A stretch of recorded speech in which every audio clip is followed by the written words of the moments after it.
اللهم ارزقني فيه طاعة الخاشعين واشرح فيه صدري لإنابة المخبتين بأمانك يا أمان الخائفين. بسم اللہ الرحمن الرحیم وبہ نستعین.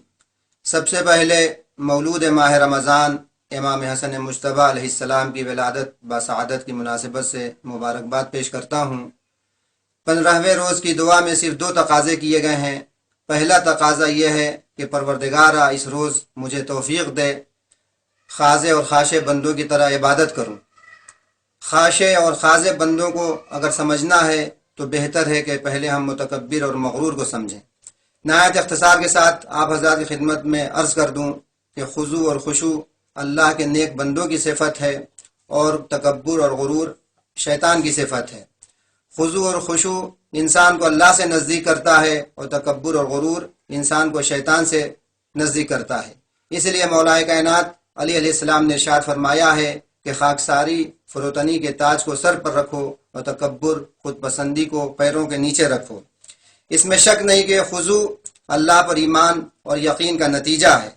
خشوع کی 2 قسمیں ہیں، ایک قلب کا خشوع ہے اور دوسرا اعضاء و جوارح کا خشوع ہے. قلب کا خشوع یہ ہے کہ انسان کے دل میں صرف اللہ ہو، اس کے علاوہ کوئی نہ ہو، یعنی غیر خدا اس کے دل میں نہ ہو. نماز میں خشوع اور قلب متوجہ ہو، اس حوالے سے سورہ نساء کی آیت ہے وَلَا تَقْرَبُوا الصَّلَاةَ وَأَنْتُمْ سُكَارَىٰ حَتَّىٰ تَعْلَمُوا مَا تَقُولُونَ. اے اہل ایمان، نشے کی حالت میں نماز کے قریب نہ جاؤ تاکہ سمجھو کیا کہہ رہے ہو. ظاہر سی بات ہے جو انسان نشے میں ہوتا ہے تو وہ نہیں سمجھ پاتا ہے کہ ہم کیا کہہ رہے ہیں. جب سکر یعنی نشے کی بات آتی ہے تو ذہن میں سب سے پہلے شراب کا نشہ آتا ہے، جبکہ شراب کی مستی نشے کے مصادیق میں سے ایک ہے. امام صادق علیہ السلام اپنے جد امیر المومنین علیہ السلام سے نقل کرتے ہیں کہ آپ نے فرمایا السکر اربع سکرات، جو چیز انسان کو اس کی اصلی حالت سے خارج کر دے وہ 4 چیزیں ہیں، یعنی نشہ کی 4 قسمیں ہیں. پہلی قسم کیا ہے؟ سکر الشراب، شراب کا نشہ. دوسری قسم سکر المال، مال کا نشہ.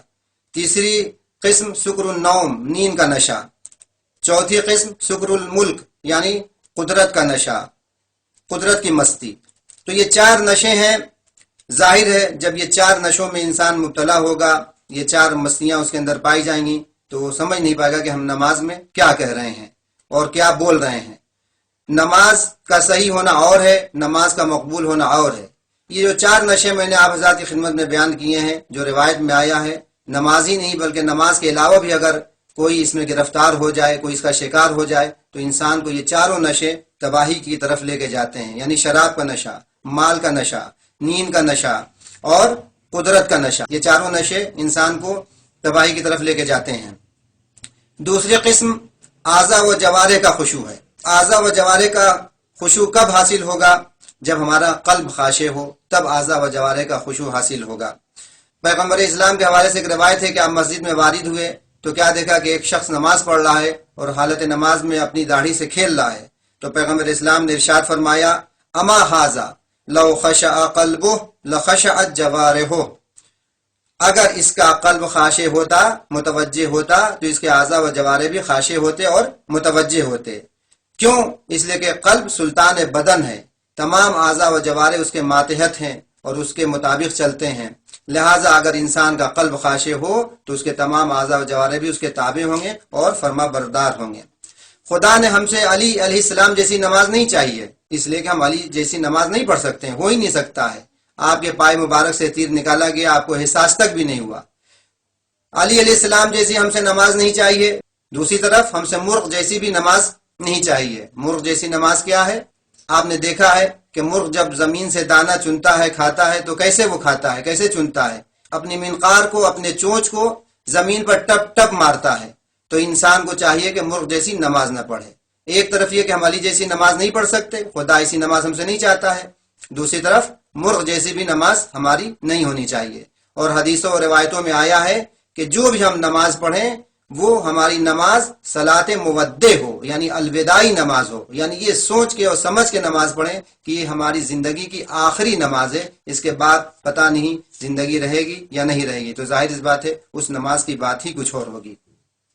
دعا میں دوسرا تقاضا ہے، اے خدا اس روز خاکسار فروتن بندوں کی طرح ہمارے سینے کو کشادہ فرما، یعنی ان کی طرح ہم ہوں۔ بے حق امان دینے والے، اے ڈرے ہوئے دلوں کی پناہ گاہ، ایک مدیر، مدبر، رہبر، بزرگان قوم اور انسان کا پہلا سرمایہ سینے کی کشادگی، وسیع الظرفی اور مشکلات پر صبر و تحمل کے ساتھ استقامت اور ثابت قدمی ہے۔ اسی بنا پر امیر المومنین علیہ السلام نے ارشاد فرمایا ہے، آلت الریاسہ سعۃ الصدر، رہبری و ریاست کا وسیلہ سینے کی کشادگی ہے۔ انبیاء الہی کی کامیابی کا سب سے بڑا راز یہی رہا ہے، یعنی سینے کی کشادگی۔ جب جناب موسیٰ کو مقام نبوت ملا اور حکم دیا گیا کہ زمانے کے طاغوت یعنی فرعون کا مقابلہ کریں، تو جناب موسیٰ نے اللہ سے عرض کی، رب اشرح لی صدری، میرے پروردگار میرا سینہ کشادہ فرما۔ سینے کی کشادگی صرف رہبریت کے لیے مہم نہیں ہے بلکہ عبادت میں بھی مہم ہے، اس لیے کہ عبودیت کی ایک نشانی سینے کی کشادگی ہے۔ امام حسن کا تواضع، حلم، تحمل ہمارے لیے مشعل راہ ہے۔ آپ مجسمہ اخلاق ہیں، اسی لیے اخلاق حسنی زبان زدے عام و خاص ہے۔ جب امام حسن کو ایک شامی نے گالیاں دیں، امام حسن نے مسکرا کر اس کا جواب دیا اور اس کی مشکلیں بھی حل کیں۔ واقعہ بہت مفصل ہے، المختصر یہ کہ جب امام حسن کا اس نے رویہ دیکھا تو آپ کی امامت اور خلافت کی گواہی دی اور سورہ انعام کی یہ آیت پڑھی، اللہ اعلم حیث یجعل رسالتہ، اللہ بہتر جانتا ہے کہ اپنی رسالت کو کہاں قرار دے اور کہاں رکھے۔ لہذا خداوند عالم سے ائمہ معصومین کا واسطہ دے کر دعا ہے، مخصوصاً امام حسن کا واسطہ دے کر، کہ جو کچھ بھی آج کی دعا میں تقاضا کیا گیا ہے خداوند عالم وہ پورا کرے اور ہم لوگوں کو توفیق دے کہ اخلاق حسنی کو اپنائیں اور ان کے نقش قدم پہ چلیں۔ والسلام علیکم ورحمۃ اللہ وبرکاتہ۔